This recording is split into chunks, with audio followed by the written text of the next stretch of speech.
Star Wars was a big influence on me because it came out in '77. I was born in '66, so I was right at the right age for that thing to hit. And it was before all the hype.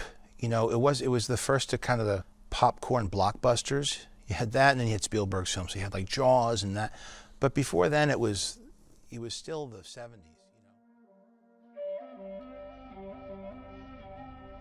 There are such universal themes in the Star Wars stories, and ironically, I think people feel that it, you know, despite being fantasy, science fiction, it reflects the world we actually live in its inclusiveness and diversity and conflict and themes of good against evil. And so it's fascinating to experience that as a child, you know, to have your imagination so enriched by these stories, and then now as an adult to look back and rekindle my relationship to Star Wars, in particular those Star Wars movies and the tone of this series, which I find is a little bit more Empire Strikes Back, grittier and edgier Star Wars, that I realize, wow, you know, in terms of war and family and personal conflict and personal journey and personal relationships, it reflects so much what our actual reality as human beings on this planet is.